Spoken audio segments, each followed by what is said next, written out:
When talking about the Portland Trail Blazers going into the 2026-27 season, I'm hearing a lot of people saying they're going to be around the 7 or 6 seed. Again, the same exact place they were last year. Now, hearing this is absolute blasphemy for somebody like me that knows exactly what happened last season with the Blazers, still getting 42 wins despite the hand of cards that they were dealt. The fact that people think they are going to have the same amount of wins as they did last year or be in the same seeding situation is absolutely crazy. First, I want to go through some of the things that happened last year that are going to be different this next year for the Blazers in the NBA season. Is they started last year after game 1 with having their head coach arrested by the FBI for illegal gambling against the team in an illegal poker game. Now, this absolutely 100% affected the team in the locker room, whether we saw it or not. Having your head coach arrested for something like this after game 1 and having to continue on with the season, this isn't something that happened in the offseason that could blow over. This happened during the season. And then after that, head coach Tiago Splitter, or acting head coach, had to step in and be the coach of the team,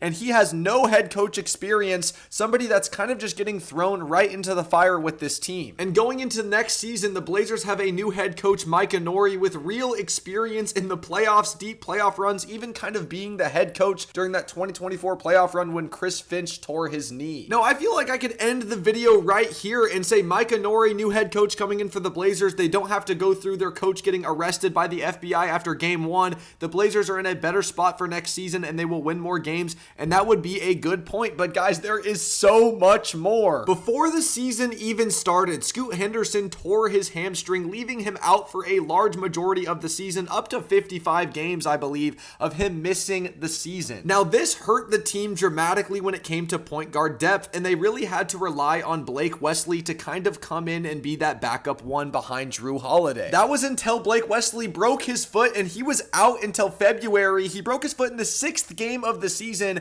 so early November to February, Blake Wesley was out, leaving a new point guard to step up for the Blazers. And who was it? You guessed it, it was Caleb Love, coming off a two-way. The rookie undrafted out of Arizona was now playing huge minutes for the Blazers, had a couple good games, but overall, having a two-way on the team playing that many minutes is not something that is sustainable. And speaking of two-ways, look at this player, 75 games played, 26 games started here for the Portland Trail Blazers. Who would this be? This is clearly someone who was very involved in the team, started 25 games, played in almost every single game. That is Sidy Cissoko. Yes, during the dog days of the NBA season for the Blazers, when nobody was watching this team, they had two-ways out there hooping for the team because of the injuries that everyone was dealing with. But Dotzer, it's only Blake Wesley and Scoot.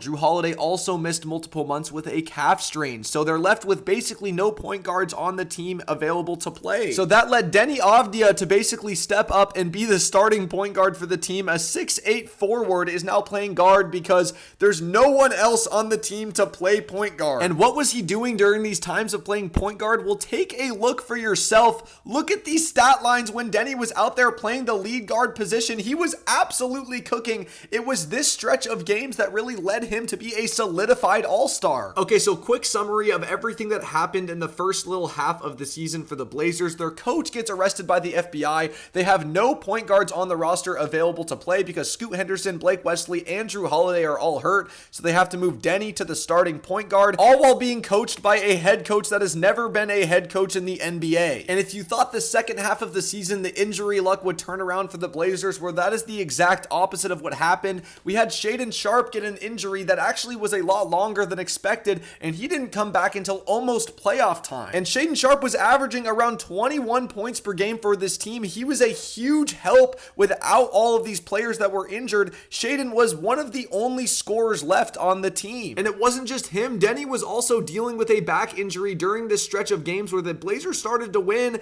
Denny was dealing with a back injury and missed a bunch of games. And not even mentioning yet, Jeremy Grant was missing a bunch of games. He only played in about 57 games this season, and he was the first man off the bench or a starter for this team depending on the injuries. So now you can see really what we're getting into here heading into the postseason action. The Blazers have missed so many games from injury from all of their key players And then also having this new head coach, it is crazy the cards that they were dealt. You would expect this team to be a lottery team. But no, this team toughed it out, won 42 games and won the 7-8 play-in game against the Suns and made the playoffs. Guys, if I told you a team whose coach got arrested by the FBI on game 1 and had the most games missed due to injury made the playoffs, you would call me crazy. So if they could get the 42 wins and also make the playoffs with that hand of cards, well, then let's look at the hand of cards they're getting next season. And no, you can't predict injuries, but I can predict depth. And the depth on the point guard position for this team is way better than it was last year, because last year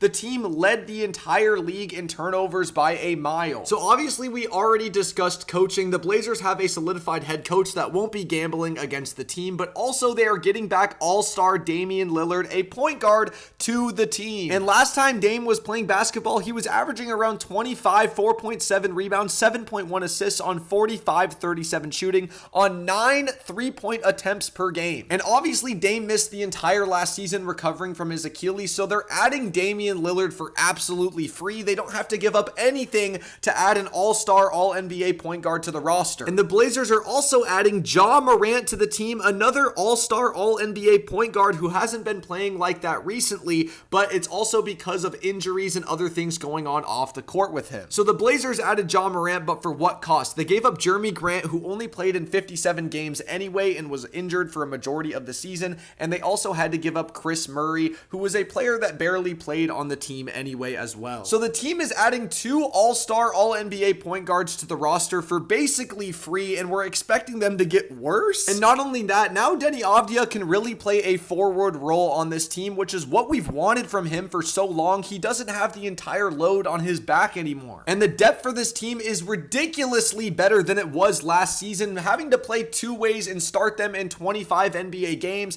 the team has 3 guards that could start coming off the bench in Drew Holiday, Scoot Henderson, and Shaedon Sharpe. Not to mention one of the best center rooms in the entire NBA with Donovan Clingan and Robert Williams running out there. Clingan has shown to be an amazing center, and he is only getting better. And people are expecting the Blazers to be around the same seed as last year, like I said earlier in the video, around the 7 or 6 seed. Look at these starting lineups they were running last year. This is in a row. This is not cherry picked at all. These are all games that happened in a row. And you can call me crazy, but I feel like this starting lineup of Ja, Dame, Tumani, Denny, Clingan, if they can stay healthy and then have Drew Holiday, Scoot, Shaedon, Robert Williams, all these players off the bench, you're expecting me this roster with this new head coach is supposed to win the same amount of games and be the same seed as they were the year before? I think this Blazers team could easily win 50 games next season with this new team, this new depth, these new point guards, adding 2 all-stars, adding a new head coach. All of the things that happened last season that were so terrible and still scrapping out a 42-win season. This Blazers team next year, don't be shocked if they make a Western Conference Finals run, and I'm calling it now. Claim your OG ticket, subscribe before 10K subscribers. Let's hit 10K, and let's get the Dotzer community rolling. I love you all. Peace.